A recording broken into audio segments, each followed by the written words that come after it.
All right.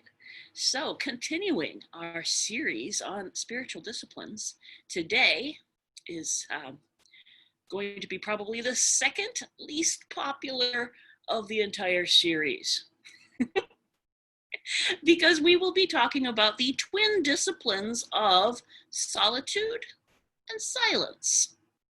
And what I have found in my interactions with different types of people is that these are two things that most people have absolutely no tolerance for. And I've always been curious about that because I am the opposite. I tend to rather like solitude and silence. But that doesn't mean that I am necessarily very good at the discipline thereof. We'll start with some examples, because although there are no commands, thou shalt, spend time by yourself with God, or thou shalt, keep silent for X amount of time, there are a number of examples in Scripture. And one of the first that we get in the New Testament is John the Baptist. If you look at Luke chapter 1, we have the origins of John, how his parents were barren, and an angel appeared to his father and said, "You shall have a son."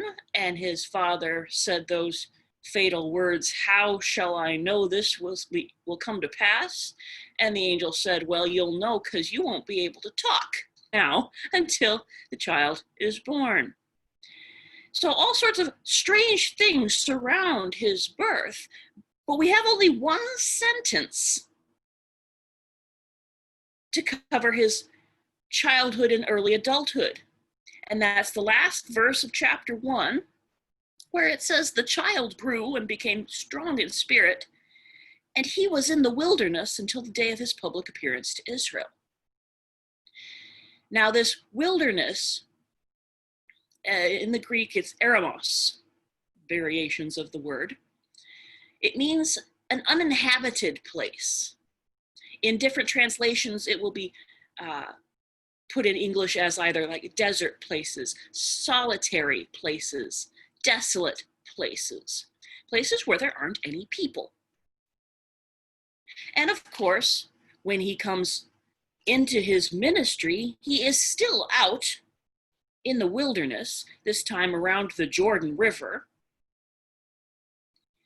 And he is preaching, and people go out to the wilderness to see him. That's our first example. Our second, of course, is Jesus. After his baptism, what does he do? We talked about this last week a little bit. He goes out into the wilderness, alone with the Spirit and apparently the devil. But throughout his ministry, and Luke is a good place to spot this, throughout his ministry, he makes a practice of retreating to desert places. If you look at the end of Luke chapter 4, he has been through, he healed Simon Peter's mother-in-law and multiple others after the sun comes down. He casts out demons, and it says, when it was day, he departed and went to a desolate place. And the people chased him down. It says, they sought him and came to him and would have kept him from leaving them. But he said to them, I must preach the good news of the kingdom of God to the other towns as well, for I was sent for this purpose. Skip another chapter, Luke 5. He cleanses a leper and sends him to show himself to the priest, as the law requires.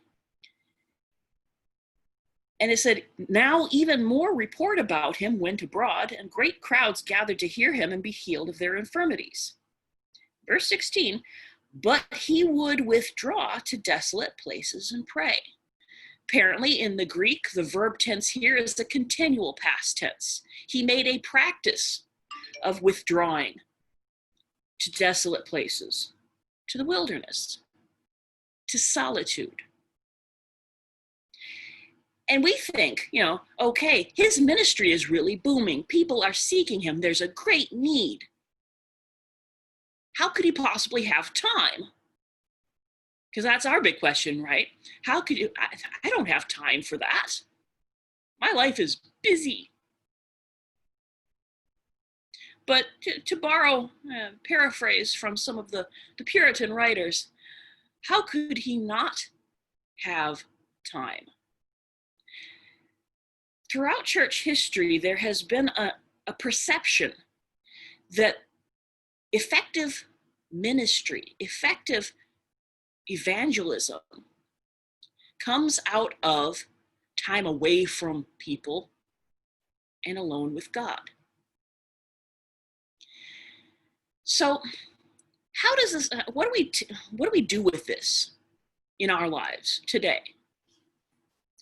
And I've divided it up into things we take into solitude and things we take out of it. What do you take into solitude? Now, just to keep in mind, just being by yourself does not make for solitude any more than being in company with others makes for fellowship. Solitude is more an attitude of heart that expresses itself in alone time. And one thing you have to take into it is a willingness to be still. As one of my OCC professors said in one of his chapel sermons, he talked about his wife being very busy. She's a very busy person. She has to-do lists. She has all this sort of stuff. And the thing that she always has to remember is, don't just do something, sit there. When you enter into solitude, you have to be willing to lay down your own busyness, your own efforts, because you have entered into time with God. And there are people that I know who can sit watching television while playing a computer game and holding a conversation with 3 or 4 other people at the same time. We're not good at stillness any more than, as we'll discuss later, that we are good at silence. But another thing that you have to take into solitude with you, not just stillness, but focus. And part of this is just being able to focus on something that isn't you. Now, there is a use in solitude for an examination of the soul. That's something we'll talk about in a little bit. But there is also this need for when you enter into stillness to put away from yourself the things that usually occupy you. And that comes into the third thing that I've from my readings gathered. You need to be willing to bring with you your true, quote unquote, unvarnished self. Because the discipline of solitude makes literal physical space for us to step into a deeper spiritual reality if we're willing to make proper use of time alone. And this is something that some of us are finding enforced upon us. Whether we like it or not, we spend more time alone now. And one thing that has occurred to me again and again since the isolation culture descended upon us is a wish that God's people would use it. Not just kind of rail against it and chafe under it, but really use it. Because it's an opportunity. When you walk into solitude with God, You are separated from things that plague you that you may not even be aware of. For example, you are separated from busyness into trust. It makes me think of the story of Martha and Mary, where Martha is just bustling around trying to take care, be a good hostess to all these people that have crowded into her home when Jesus arrived. And what does she do? She looks across the room and her sister, who is supposed to be helping her, is just sitting at Jesus' feet, doing nothing. And so naturally, Martha goes to the one person who can change this, who can make this right. She says, Lord, don't you care? My sister is leaving me with all of this work and doing nothing. But what does Jesus say? Remember? Mary has chosen the one thing necessary. And this goes against everything that daily life tells us, that you have to accomplish X amount of things in the course of a day, that you have to X amount of things in the course of a life, that you have to be productive, that you have to win all the time.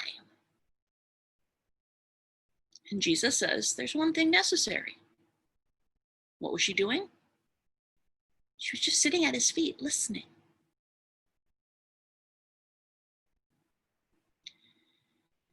We're separated from pretense. When you're alone, who do you have to impress? Nobody. When you're alone with God, who can you impress? Nobody. We are freed then from this need to create a facade, a face for the world. And we have the opportunity for authenticity to take hold of us. Because when you're alone with the one person who knows you better than anyone, even than yourself, you start to know yourself better. I have a feeling that's one reason why people dislike solitude so much. Because a lot of times what you find out when you start to know yourself better is that you don't really like what you see. That's why we're so afraid of letting people see who we really are, why we're so busy trying to create an image. Have a look at 1 Thessalonians chapter 2. Paul is writing to the church in Thessalonica, and he's talking about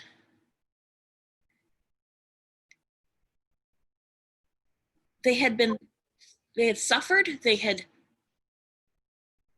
been shamefully treated when they were at Philippi.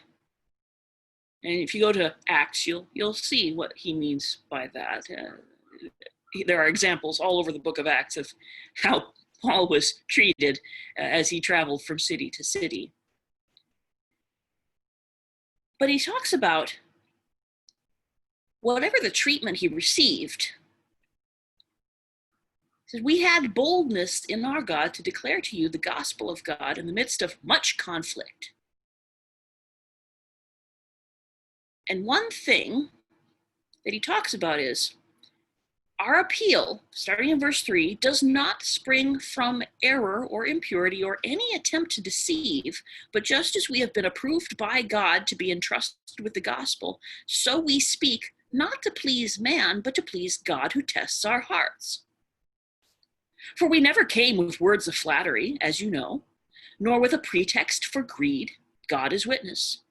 Nor did we seek glory from people,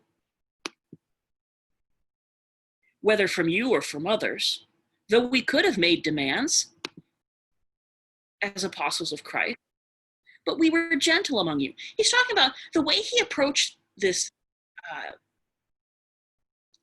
ministry, not seeking to look good in front of them or to flatter them so that they would think well of him. He came with the gospel, with gentleness, with humbleness.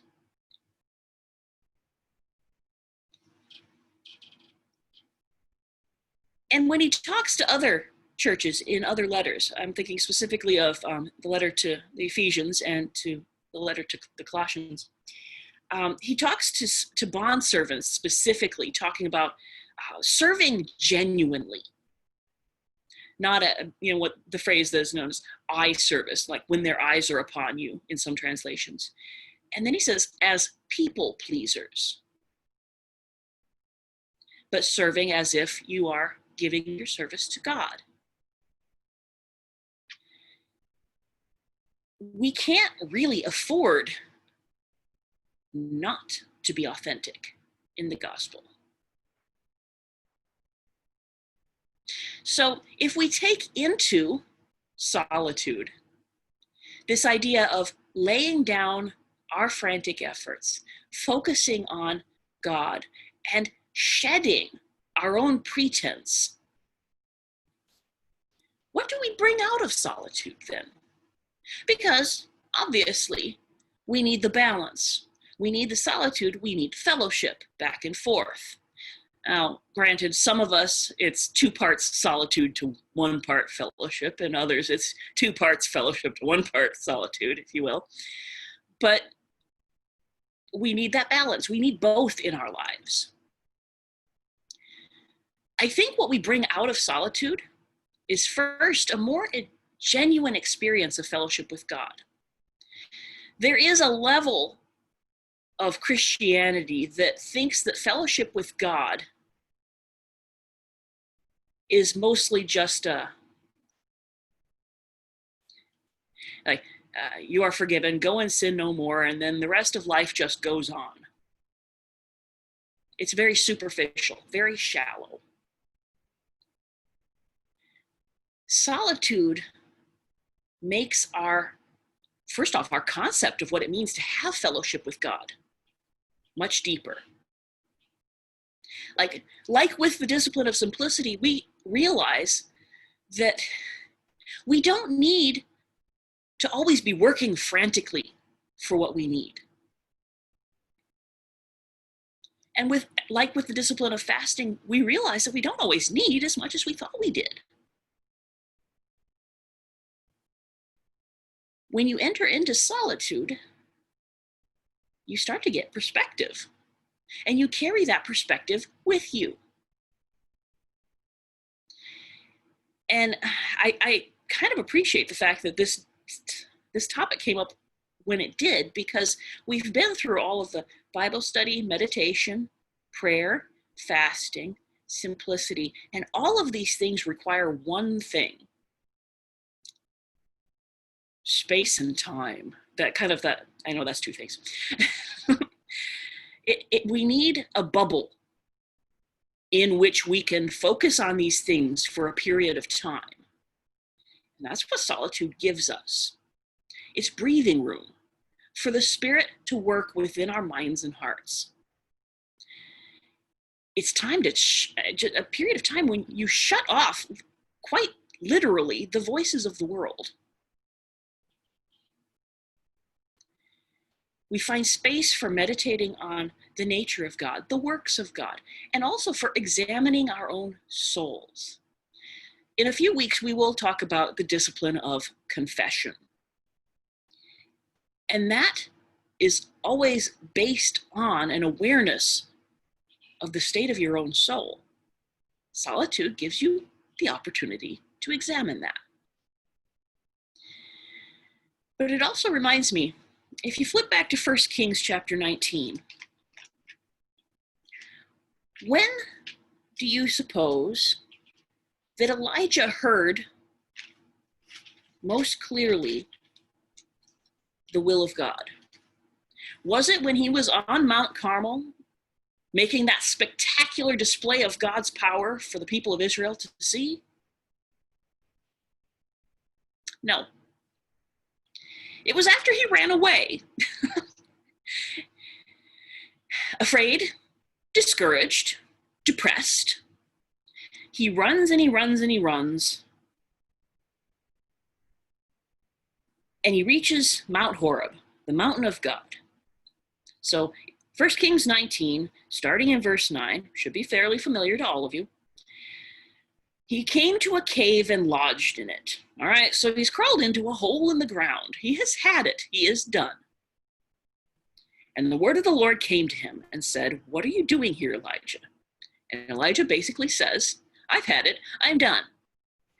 I have been very jealous for the Lord, the God of hosts. People of Israel have forsaken your covenant, thrown down your altars, and killed your prophets with the sword, and I, even I only am left, and they seek my life to take it away." So what does God tell him? He says, go out and stand on the mountain. And of course, we know how the story goes. There was a great wind that tore the mountains and broke the rocks, but the Lord wasn't in the wind. And after the wind, there was an earthquake. The Lord wasn't in that either. And then there was a fire. All these spectacular things are happening. And each time, we're told, the Lord wasn't in that. He wasn't in the spectacular. But then, in the ESV, it says there was the sound of a low whisper. And then, when Elijah heard that, he covered his face with his cloak and he went out. And then a voice came to him. And this is where he hears the Lord's reassurance. You are not the last one left. And his instructions.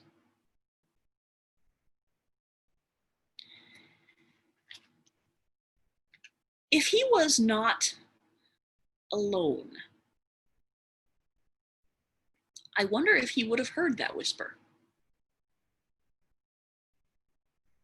You try hearing a whisper when you're in the middle of a crowded restaurant, or when you're in a convention center that's got some activity going on in it. That still small voice, as the old translations have it, is much easier to hear when you have stilled all the other voices. Solitude enables us to do that. And the funny thing is that a genuine experience of solitude helps us have a more genuine experience of fellowship with one another. Once we have set down all the things, the busyness, the distraction, the facade,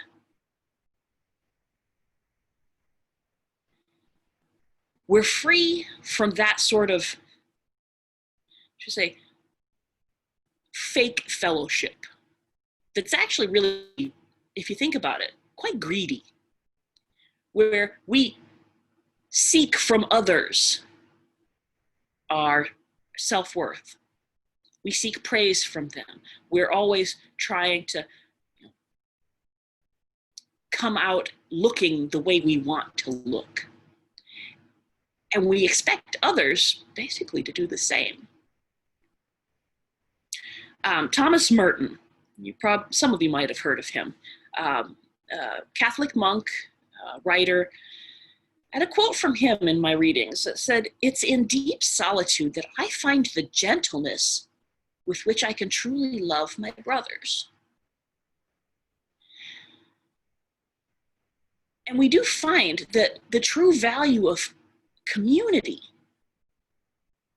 comes back to us when we've been away from it. How many of you have a new idea of how we need each other now as compared to 8 months ago? Do you take it as much for granted now when you're able to be with the people you love?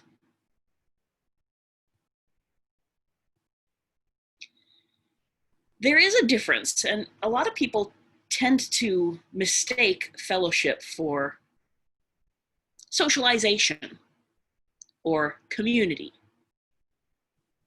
But biblical fellowship is something deeper. there is a connection between our fellowship with God and our fellowship with other that we sometimes forget about. Socialization is basically just the process of learning the rules of the society you live in. And community is just something that happens when you live together. You can have dysfunctional community, but you can't have dysfunctional biblical fellowship.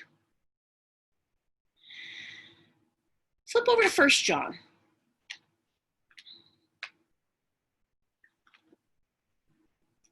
If you want to meditate on biblical fellowship, I recommend you start with 1 John.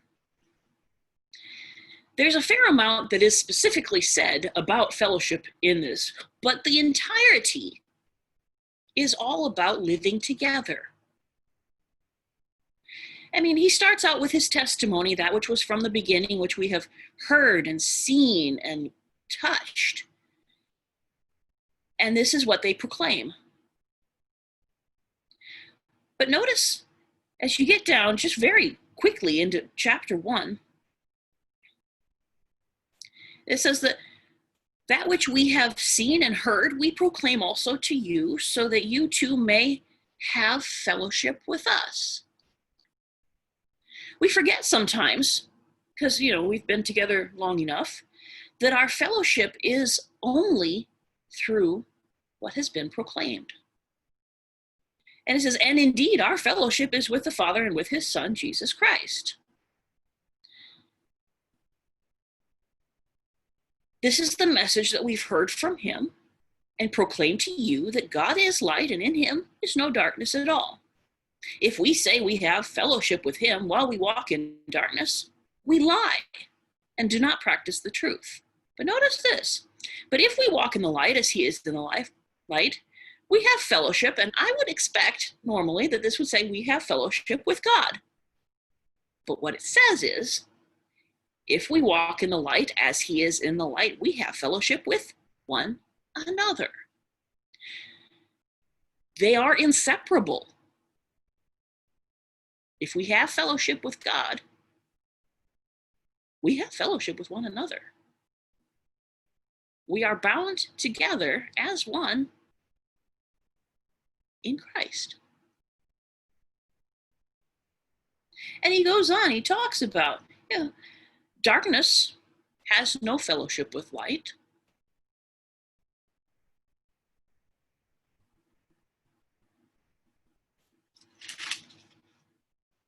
And if we have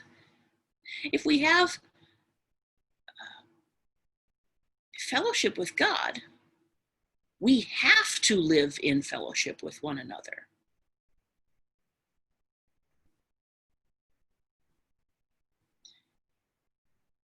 And that as it says, he talks about his readers as little children, and as little children, we imitate God.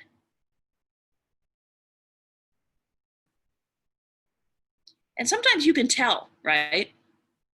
When people are siblings, you can tell right away. They have very similar, sometimes, mannerisms, things they say, ways they react. And of course, there's that telltale resemblance.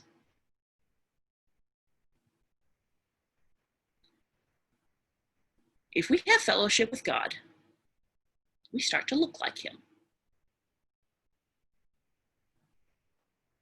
And if each of us looks like him, guess what? We're going to look like each other. No matter how we look on the outside, we're going to resemble each other.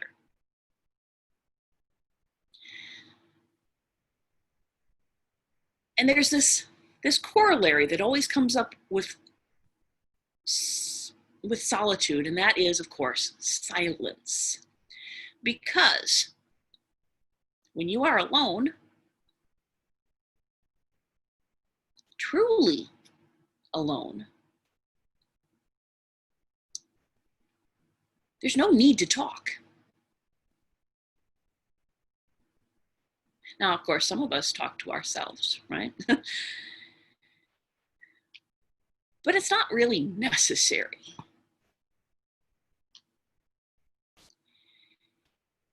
And there are a number of scriptures that talk about the value of silence. If you go back to Psalm 141 particularly, talks about, in verse 3, set a guard, O Lord, over my mouth. Keep watch over the door of my lips. Do not let my heart incline to any evil, to busy myself with wicked deeds. Why would that request start with a guard over the mouth? James has an answer for that. If you recall, in James chapter 3, he has rather a lot to say about guarding your mouth, being very careful about what you say. In fact, he says some pretty harsh things about the words we say. It starts with what I find to be one of the most disturbing verses in the New Testament. Not many of you should become teachers, for you know that we who teach will be judged with greater strictness. For we all stumble in many ways. He talks about being able to control your mouth, the things you say. Silence helps us to stop talking. That's basically what he means when he says bridle your tongue. It's just stop talking for a minute. You know? It reminded me of, I don't know how many of you have watched the movie Clue.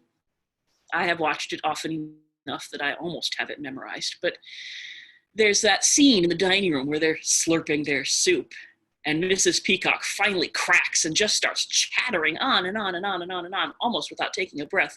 And when she does take a breath, the people opposite her at the table are looking at her like,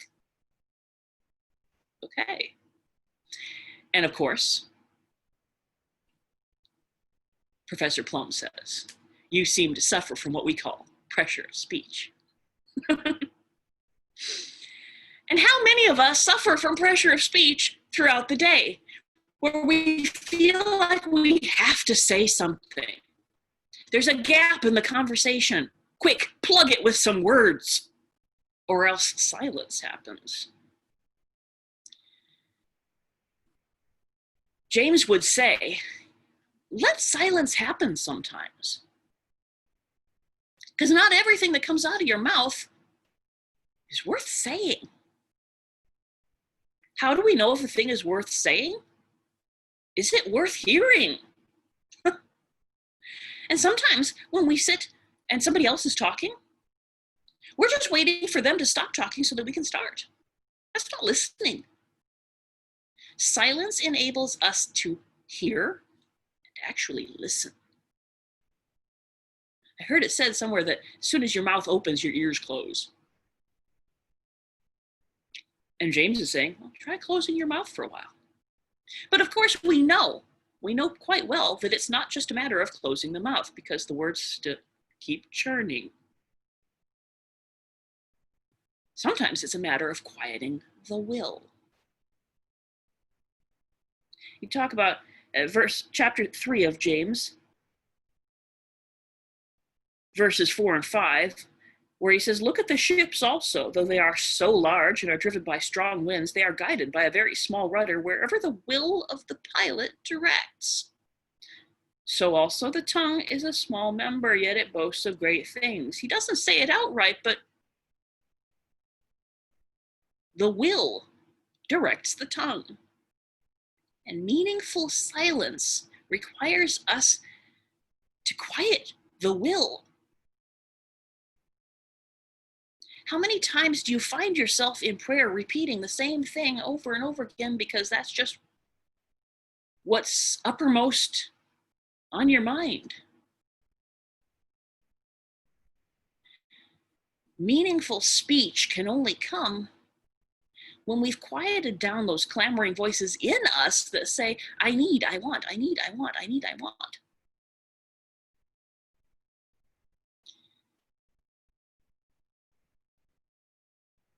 And we know that the Lord knows what we need. And he's promised to provide it. So we can be silent. We can even enter into silence in our prayers, where we just wait before God. And we still ourselves. As the one psalm says, like a weaned child with his mother. He's not seeking food anymore. He's just resting. We can be like that with God in silence. And sometimes we will find something else to pray about that isn't ourself. There are just as many. Let me start that sentence over again. When we are aware of what is meaningful by way of speech, I think we'll find that we have less trouble controlling our tongues. But we always have to ask that question. Before I speak, is this worth hearing?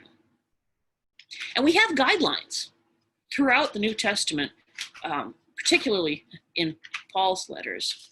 We have guidelines as to what constitutes meaningful speech.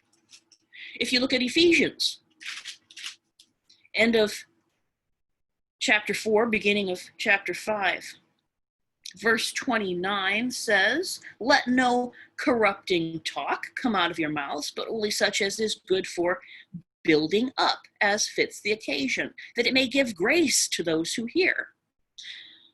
Is my statement going to build people up and give them grace? Chapter 5, verse 4.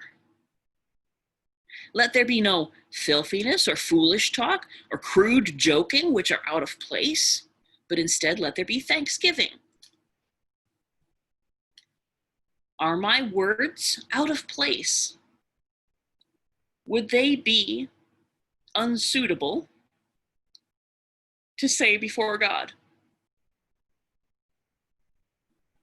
Am I thankful enough? You go to Colossians chapter 4.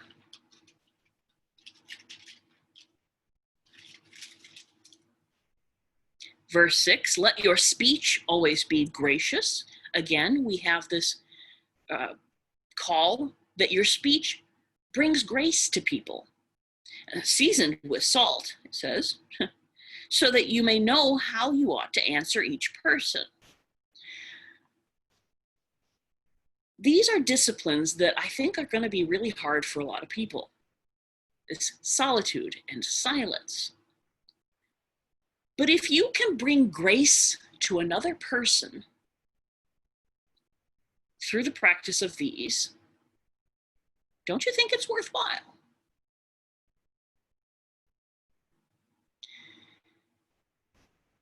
Our world is in short supply of grace.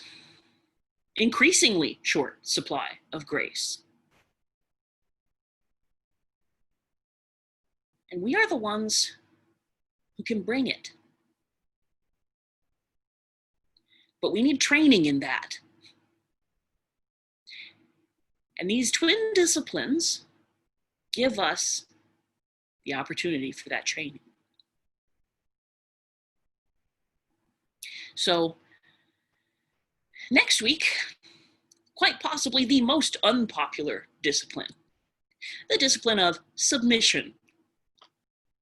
I hope I still see you here.